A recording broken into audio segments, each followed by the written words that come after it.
Right now it is time for the Media Beat with David Tereshchuk. David joins us on a Friday morning. He has his own terrific website, themediabeat.us. He's also a PBS television correspondent reporting on ethics and belief. And once again, we get a long-distance David this morning. Good morning, David.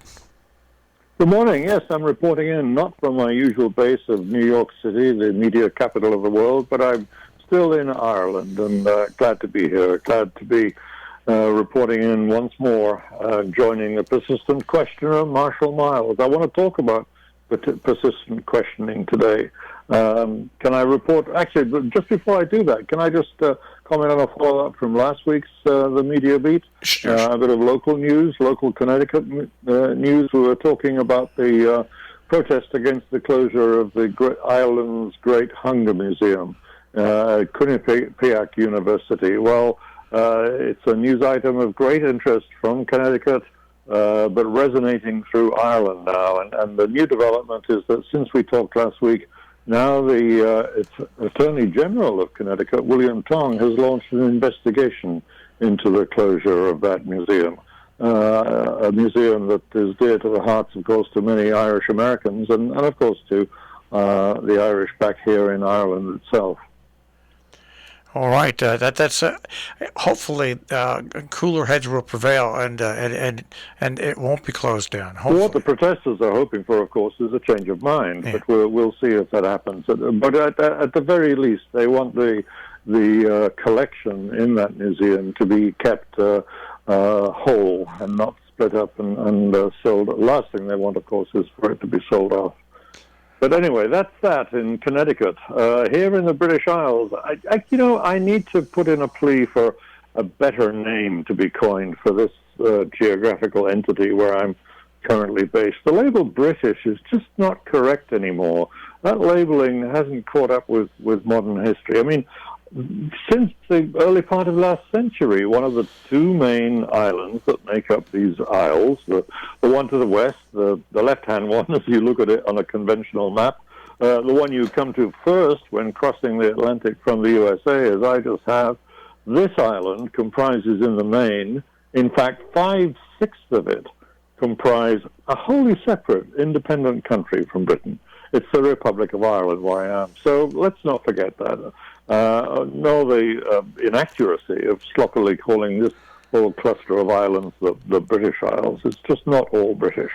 Anyway, having got that bit of pedantry off my chest, let's acknowledge that the biggest news in these islands at this time comes from Glasgow, in the more northern part of the other isles, in Scotland, of course. Not an independent country like Ireland, or not yet, as many Scots would say, since in a lot of people's view it's decidedly tending in that direction toward independence from the UK.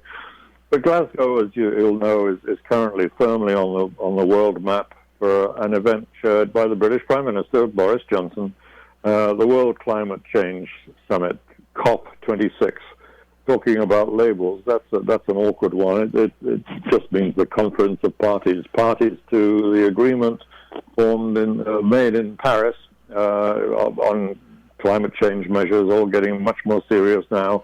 And this is the 26th such meeting, happens to fall in Glasgow. But I have to report that this big global news has been overshadowed by domestic events here, in Britain at the least, some gross political mishandling of important matters by Prime Minister Johnson and his closest political companions. And it's been an opportunity, I should say, for some very good journalism to be practiced. And at this point, I'd like to sound our fanfare in celebration of some good journalistic work.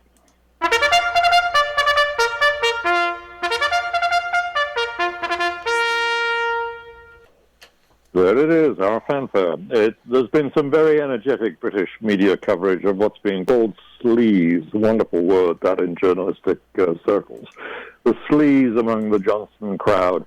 You need a bit of background first, Marshall, about a close confederate of Bojo, as many call Johnson, including our own colleague Jill Goodman, doesn't she? She calls him Bojo. Yep. We're talking about a Johnson crony here, to quote some papers, who's a former cabinet minister. He's been a member of parliament, and by the way, was once the boss of Boris Johnson's wife.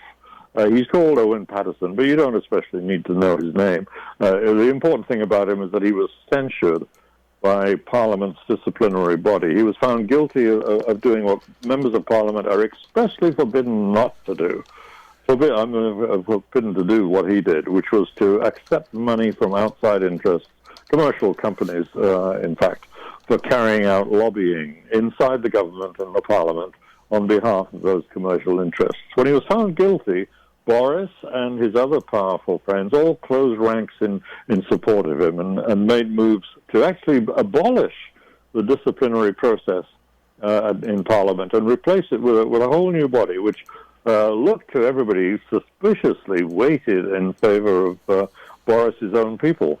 So inevitably, all hell broke out in Parliament and in the press, protesting against this. But Boris stuck to his guns until he didn't. This is where journalism played a big part here. Boris's Secretary for Business, a man called Kwasi Kwarteng, was wheeled out to defend the government's dubious position on a BBC radio program called Today. It's the morning version and radio. It's the morning radio version in Britain of the NBC Today show, I suppose, but not so frothy. Very serious journalism most of the time. And frankly, when the business secretary, Kwasi Kwarteng, came onto the Today program in Britain, he gave a very dubious defense for what he was there to defend. Talk about persistent questioning, as I was crediting you with when we started. You'd have been proud, I think, Marshall, of this interview. Nick Robinson, that Today Show's co-host, who's specifically, individually, I think, earned our fanfare this week, he pressed the Cabinet Secretary for Business on matters of probity and ethics, which is the British phrase, probity and ethics in public life, and what is seen as Johnson's contempt for such matters. The interviewer asked at one point for a specific example of Johnson ever upholding probity and ethics, and the poor hapless official, he gave a dismal offering. Essentially, he just said, well, the Prime Minister said he'd take Britain out of Europe, and with Brexit, he did take Britain out of Europe. He kept his word. That amounts, in Johnson circles anyway, as an example of probity and ethics. But Boris evidently heard this fiasco. The minister's performance was, as I say, dismal. And overnight, Boris completed an entire U-turn. The plan for the new disciplinary body in Parliament was dropped, and the guilty member of Parliament felt forced to resign completely. On his way out, incidentally, he decried what he called the cruel world of politics. I guess it hadn't seemed all that cruel when he was accepting what I think was reported to be $125,000 when we convert to U.S. currency, $125,000 a year from big food manufacturers and a major healthcare company. So it's a good example, I think, of journalism doing its job in the political arena. And we have a couple of news organizations that do have the wherewithal and the budget and the depth to do that type of reporting, which is more than ever not only what we need here in the United States, but you're right, throughout the world. I mean, that type of reporting that actually brings to light something that brings change, proper change, is what reporting has all been about over the years. Yeah, and in broadcasting especially, when you may not be the organization. Excuse me. You may not be the organization that does the legwork and produces the expose that makes the big breaking news. But in following it up, which broadcast news often does behind newspapers in particular, that old pattern still prevails. Broadcasting tends to do the follow-up. It gets the responsible official and grills them. And in this case, it was a classic case, an absolutely classic case of a public official being held to account. And the business, in this case, the business secretary was called to account for a bad bit of business policy, and a particularly egregious bit of rules meant to prevent business having outsized and undue influence over public policy was thoroughly aired, and the result is there in the public record now. One member of Parliament left Parliament, and there's now going to be an election to replace him. But as you say, this is what journalism does all over the world when it's doing its best. And in some countries it's badly needed. I mean, I'm thinking at the moment of the really hard struggles that journalists are having to pursue this kind of work in places like Poland or Hungary or, of course, Myanmar and Hong Kong and all the other places that we talk about almost every week now when journalism is trying to do its best to call oppressive public authority to account. You know, you mentioned something a little earlier, and I want to go to it, and that is the thousands of youth that are now at the Youth Climate March. To me, it's inspirational that they're getting involved, and that they're not just getting involved, but actively pursuing and trying to convince governments all across the world that, hey, don't hand us a world that's dead. Are you there, David? I think we lost David. We're going to have to give him a call back. We lost him. All right, let's do this. I can do this. I know I can. I have the technology. Let's see here.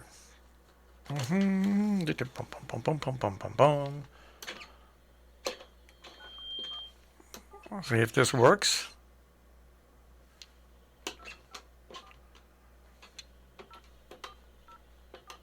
And we'll go like this. Oh, I'm sorry that we got cut off there. I'm back with you now, I hope. Yes, you are. And what I was leading into is I'm very impressed with the youth at the Youth Climate March, how they're not only getting involved and raising their voices, but actually doing things to try to change governments to hand them over a world that is not dead by the time they're adults. Sure. The youth have certainly been a lot more energized by these issues of climate change and the need to combat it more than any other group in just about every nation's popular makeup. I mean, the fact that the young heroine Greta has spoken for her entire generation across not just Europe, where she speaks often in different countries, but across the world in general. The youth crowding together in support of combating climate change to coincide with the Glasgow summit, mainly British youth, of course, but there are youth from all over the world amassing and making their voices heard. And it plays no small part in the way that government policy is formed. I think any sensible administration in any democratic country is going to have to look to the up and coming generations if they're not going to lose their own electoral support in the future, and if only for that cynical purpose of retaining the power that they currently hold. They're going to have to listen. And one of the interesting things that the British government has done while playing host to this summit is to ensure that every single day, this is a bit of press management, I guess you'd call it, but you can see the point of them doing it. Every day is a new theme in which they have, in the main, got a major statement to put out, and a major statement about an agreement or a new finding that demonstrates the need for the changes that are being discussed. Like, for instance, first day was a very large and substantial, and I think ultimately very significant agreement between nations as a whole against deforestation, and that was followed the next day by agreement about financing procedures and measures to encourage private commercial business to get on board with the anti-global warming policy shifts that are needed. And consequently, right through the week, we can expect this to go on from the British government. And they have a view, of course, in making each one of these announcements. They have a view to the population as a whole, and they know that the liveliest response is going to be amongst the younger set. You know, another story that we talked about a little bit with China and their housing crisis. Well, guess what? Another huge corporation, I think it's Kaisa Company, they missed their payment, and now there's real fears that have even grown in China that this is going to put really unprecedented pressure on finances in that economy, which is rolling along halfway decent right now.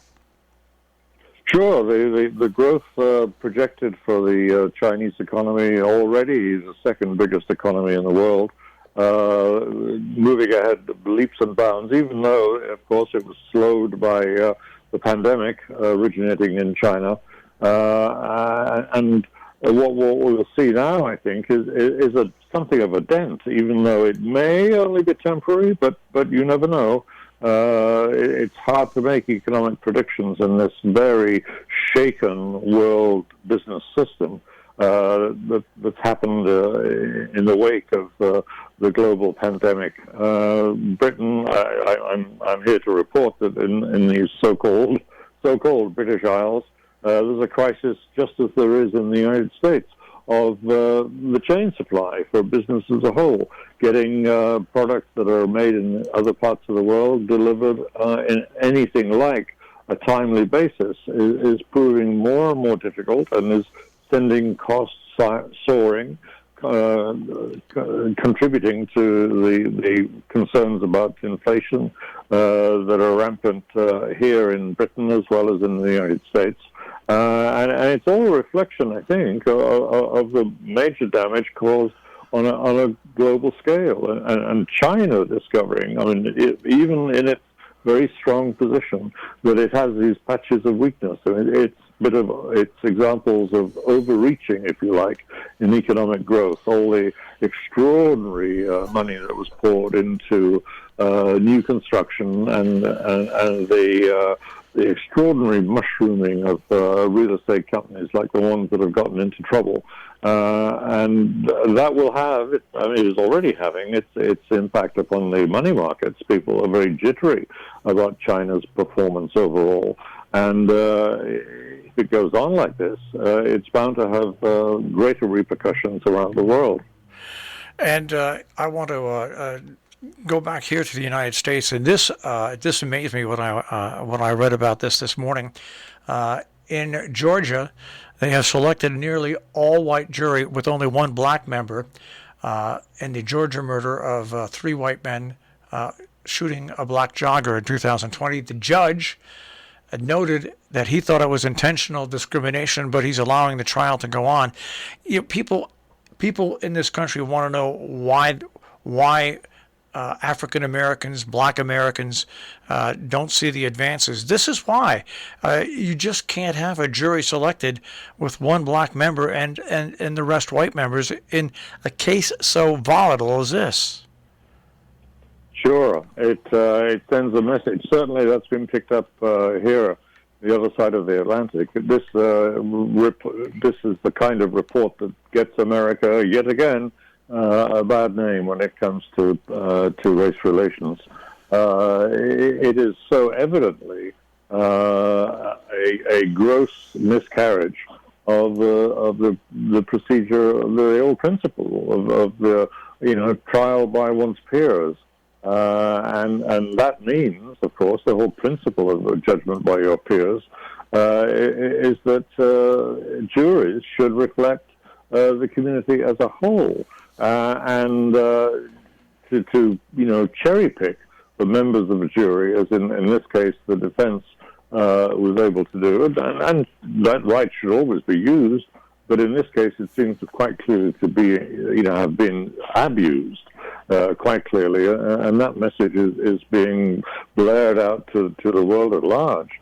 It's very obvious that American justice is under the magnifying glass as this case proceeds. Rather like, for different issues, the trial of Kyle Rittenhouse in Wisconsin going on concurrently is showing up the weaknesses of American justice when it comes to racial matters. All right, and let's go to Washington for just a moment. Really, it appears that the Democrats are no closer to putting together the package they need to move forward on two of Joe Biden's really essential packages that he wants to present to the American people that involve just about everything he talked about in the election. Sure. Well, back at home, I know that there's a lot of skittishness amongst the Democratic Party. And there are the defeats and near defeats that the Democrats suffered at state level on Election Day, November 2nd. It's not exactly the shellacking that Obama, you remember, said he received in the midterms during his first term, or the thumping that George W. Bush called it when he had it during his second term. But these setbacks are decidedly a bracing experience for the Democratic Party. And we do have now, as we speak on Friday, there'll be a test in the House of Representatives for Biden's, $1.85 trillion package that combines social safety net, climate measures, and tax changes legislation. We'll see if the more centrist Democratic members of the House are spooked enough by Tuesday's results to hold the bill up further and maybe try to, in all likelihood they will try to diminish its scope and its costs. How fearful, the question is, how fearful are these centrists that the public wants to punish such democratic attempts at what's historically been called big spending, big government? You might argue that if ever there was a time for big spending by government, it would be now in the wake of the pandemic. But that's not enough to persuade certain elements of the Democratic Party who fear, of course, that they'll be displaced by Republicans and they'll have their own shellacking or something. So we'll have to wait and see how that pendulum swings on Capitol Hill. All right, and we're going to wrap up with an odd story, a story that I opened my eyes. The mayor-elect of New York City, where you normally do your broadcast from, Eric Adams, has now said he'd like his first 3 paychecks in Bitcoin. And he said that he said that because he wants to make New York the center of the cryptocurrency industry. Well, that will be interesting. Wall Street is not known for taking such bold steps. Bold, you might say, reckless steps. But there's one thing that this new mayor is not conventional. It's conventional in other ways. I think some of the characteristics he displays are those of certain kind of politicians we've seen time and time again. But he prides himself on his populism and his capacity for being different from his predecessor. Let's put it that way. And one of the things he's been trying to ensure is that the message goes out that New York will be much more business friendly under this new Democratic mayoral regime. We'll see about that, I guess. All right, and the one piece of good news really is that Pfizer has come out with an experimental pill, and it looks like it works.